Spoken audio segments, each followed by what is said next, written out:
Trump vyhodil nevďačného Zelenského z Bieleho domu. Konečne niekto upratal toho malého zeleného herca, čo len chodí, poučuje a od každého vypytuje doláre a zbrane. A kto sa mu nepáči, tomu vypne plyn. You're gambling with World War III. You're gambling with World War III. And what you're doing is very disrespectful to the country, this country. That's backed you far more than a lot of people said they should have. We gave you, through this stupid president, $350 billion. We gave you military equipment, and your men are brave, but they had to use our military. If you didn't have our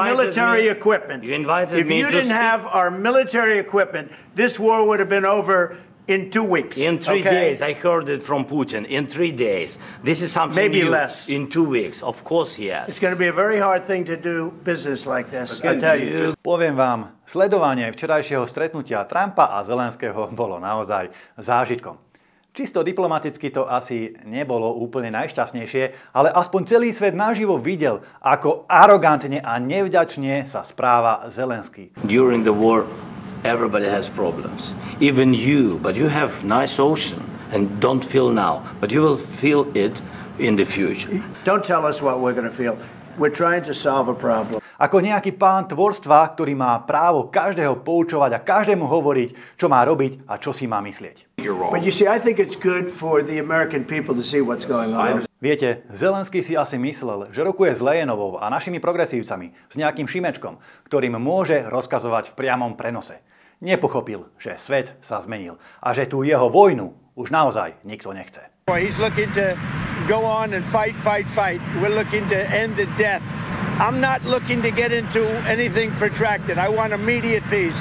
President Putin is going to want to make, and he wants to end it. And you saw what I saw today. This is a man that wants to get us signed up and keep fighting, and we're not doing that. Not for this country. Poviem úprimne, že som rád, že prezident Trump Zelenskému neustúpil. Netreba sa s ním už baviť v rukavičkách. Ten blázon by naozaj neváhal rozpútať aj 3. svetovú vojnu, len aby bola vojna, len aby zostal pri moci. I want it to end immediately. I want a ceasefire now. He says, "Oh, I don't want a ceasefire." Well, all of a sudden he's a big shot because he has the US on his side.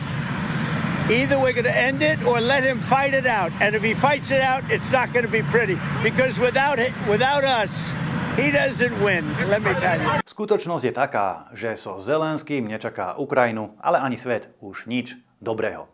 Ako povedal, chce len bojovať a bojovať. Šialenec, proste šialenec, ktorý musí politicky skončiť pre dobro všetkých. Inak spomeňme si, ako arogantne sa Zelenský správal aj voči Slovensku. Ako aj tu podporoval protivládne protesty. Ako nám z ničoho nič zastavil dodávky nakúpeného plynu z Ruska. Škoda, že naša vláda nie je trošku razantnejšia a neprijala vtedy proti Zelenskému žiadne odvetné protiopatrenia. Viete, Brusel môže deklarovať podporu Zelenskému koľko len chce. S Miňom Mazurekom už dlhodobo upozorňujeme, že Európska únia sa nedokáže postarať ani sama o seba, lebo neschopní progresívci úspešne ničia Európu aj sami. Priatelia, držme sa teda zdravého rozumu. Postavme sa na stranu tých, čo volajú po mieri, a nie na stranu tých, ktorí volajú po vojne.